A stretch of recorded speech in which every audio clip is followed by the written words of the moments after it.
Does that leak slow down, Mike? Yeah, it's leaking a little bit less. We've still got water in. Yeah, it looks like it seems to be slowly boiling up.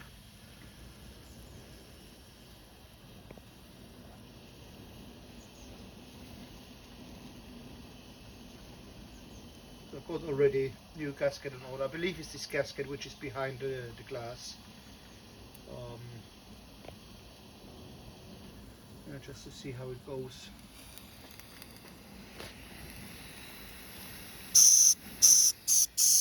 Yep, it's building up pressure.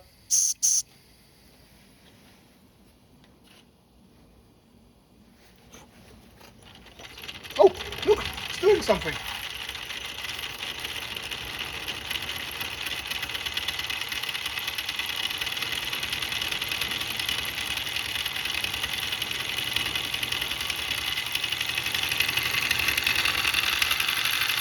This is goes in reverse without burning my fingers.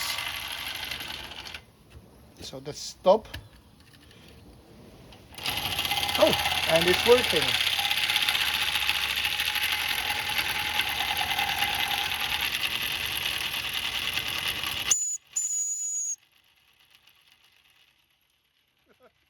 That's brilliant.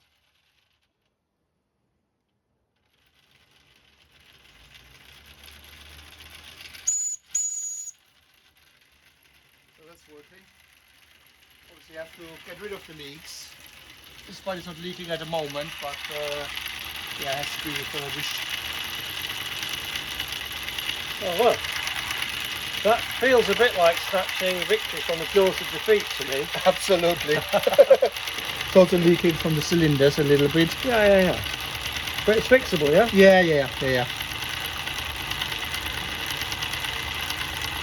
Could be also a little bit left of condensation. I mean, you expect a little bit of leak anyway, at least from the cylinders. At the end of the day, it's steam. Actually, it's a nice cloud. And now I think we're slowly running out. I think the tablet's running out. Running out of steam. No, the tablets, if they're not running for too long on these tablets, that's the reason why you change to gas, because you can run a hotter flame, get more pressure out of it, and run it for longer. So first part is finished, everything is cut, buffers are installed, and that's how it could look like, just a rough before everything getting painted. So that's the tender then done with the cutting. Next stage will be painting, or actually dyeing. I have some aluminium black dye, which I've never used that stuff. I've seen a video on YouTube which actually looked very good, so we'll try that. And then once the tender is done, everything is coming apart. The locomotive for upgrades, got here my upgrades already. Lots of stuff, regulators, etc. Get it ready for RC. Got also from Bix here the gas burner, and of course got here my upgraded boiler as well. So really looking forward then to get more shifted next couple of weeks, and I'll keep you posted on it. Greetings world, and welcome back to the garage, or should I say the locomotive shed in this case. Now started already with my little tender made out of a piece which I bought on eBay. Then we got this little part here where you put a hole in that will later on also house the receiver, yeah, for the servos, which then goes to locomotive. Eventually I also put a gas tank in. So let's see how it goes and the end result. So some progress now. Done the foot plate, still need to install it. I probably need smaller hinges as well. Started with that stuff to dye it, but actually it didn't work. It just made a mess. So what I did then, I just sprayed it with this oven paint, which is matte black. Also locomotive later on will be sprayed in the same color to make it uniform. Yeah, so that's the layout of the tender, how I keep it. Now it's getting painted. That's where the gas tank will sit roughly. What I will do is I will cut pieces off here, put a flexible pipe in, because that goes into the burner. Underneath we will have then the receiver and the batteries. Still need to decide where I put the switch, the on-off switch. Don't want to have it so visible actually. Yeah, let's get this thing painted first, and then we go ahead with other things. Oops. So tender is so far ready. As you can see, that's possibly where the gas tank will sit. Batteries will come underneath as well as the receiver. Yeah, so I start dyeing then the tender, and let's prepare the foot plate. Let's see how far we come. So all the parts are stripped now. Fortunately, you can see there's lots of corrosion underneath, and is what wonders me is also the paint at those places where the paint was still okay, it's still starting to corrode underneath, which is funny. Now, as I said, I cleaned them all up, put some duck oil on it to protect it, and then next week I will continue. So bodywork completely stripped is now immersed in some paint stripper to get the paint off.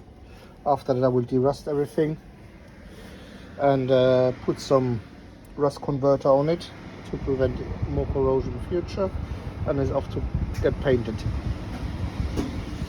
So that's the parts which I've dismantled. Cylinders and some of the new parts and upgraded parts.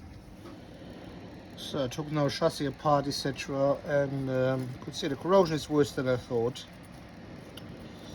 Actually here you can see that there's a possibility that it's not properly sealing. So what I will do is I will get 2 new chassis plates. They're still available because I checked it. That's where the ports are. It's very important, and it's on both sides. I want to avoid any possibility for leak. Obviously these engines are not super strong, super powerful, so you need to get the most out of it.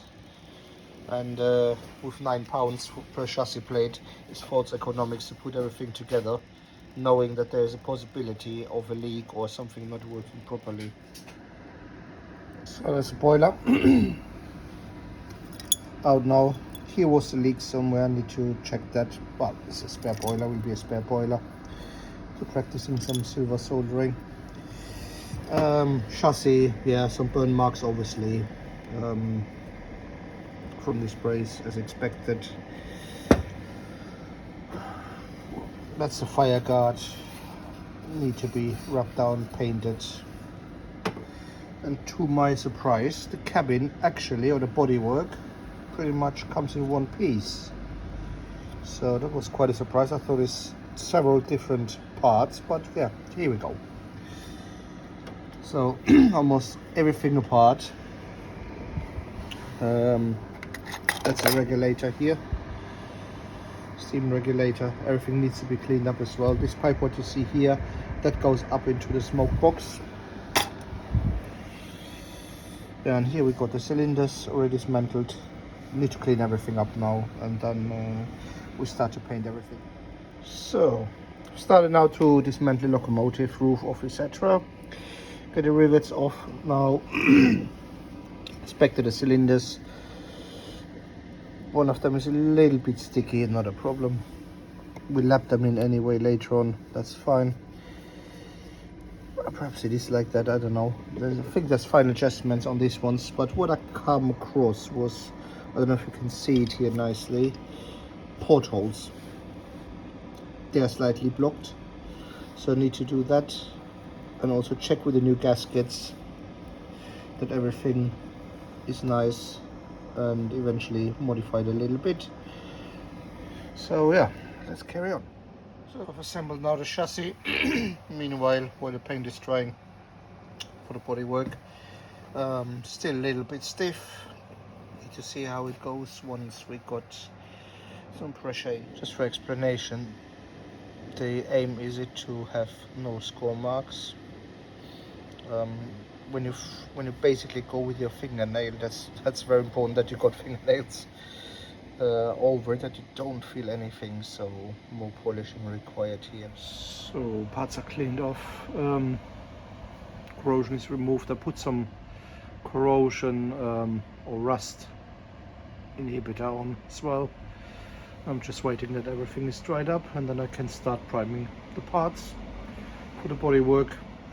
Meanwhile, I will start to lap in all the necessary parts like the cylinders and the forward reverse gear, etc.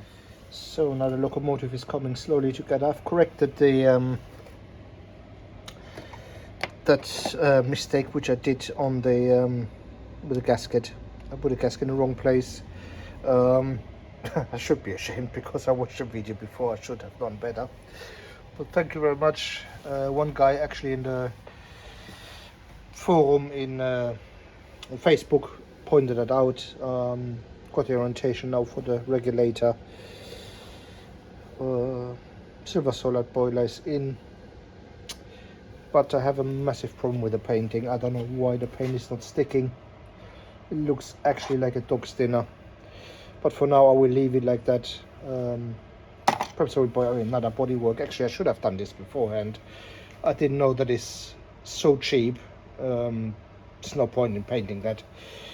Another thing I have to point out, I don't know if that caused a problem later on here. I had to put some extra washers in order to face it straight. I don't know if that's right.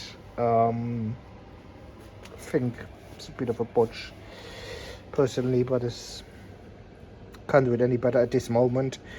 Also the Bix burner, again, it's not straight. I've corrected it a little bit, despite it was at 24.45 millimeter.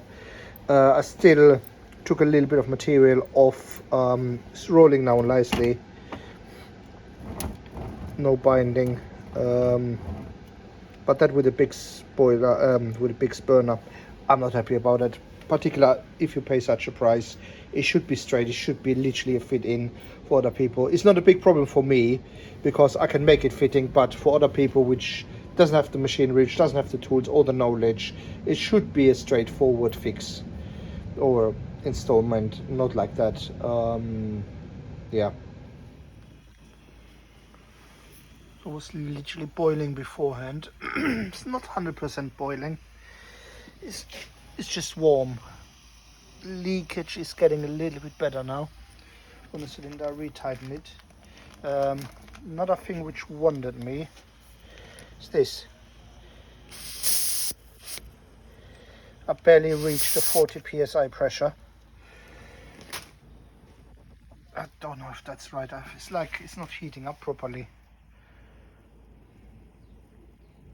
But I got a burner full on, literally.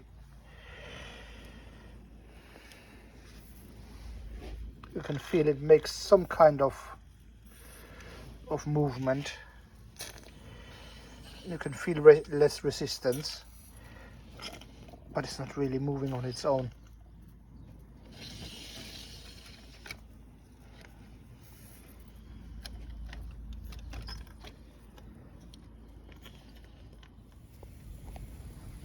So it's boiling up, but it's not doing anything. It's leaking from the cylinders, for sure. That's what I can see here. I'm still waiting if it goes to maximum pressure. It looks like it's leaking from the cylinder. That's not good. Despite I've lapped them in.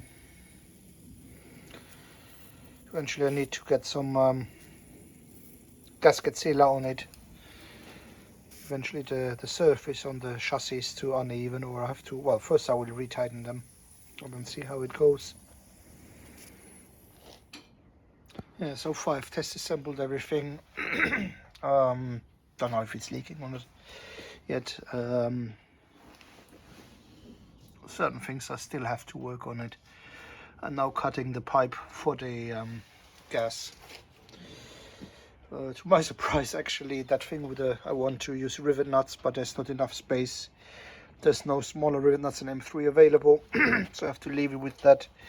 Actually, it doesn't look too bad, and the nuts are held captive inside as well, so that's actually not too bad. Have to see how it goes.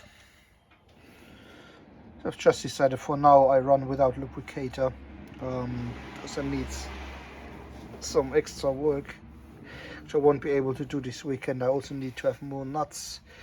All the fittings seem to be 1/4 inch by 40 TPA, so at least that's all equal. I mean, those fittings, also those on the lubricator. Yeah, now it's time to put slowly everything together. So back in the workshop, I had a little bit of a moment. What I will do is with the lubricator, I will close that hole here, block it off, use just that one, bend the pipe, make a T-piece, make another T-piece, and then it should work. On the other side, I found out that the rivet nuts, which I have here, the M3, I think I can't buy anything smaller. They are really, I don't know, quite big, because I still have to drill it out, and it's already on the edge. Perhaps I just do one and see how it goes. It's getting really close. So valve is open now. I had the safety valve just popping up, which is good. It's boiling now much hotter since I relocated the boiler. So one problem was, you can see, it's boiling now properly, which I like. It did a quarter or half of a turn on its own, so that's a little bit of a right way.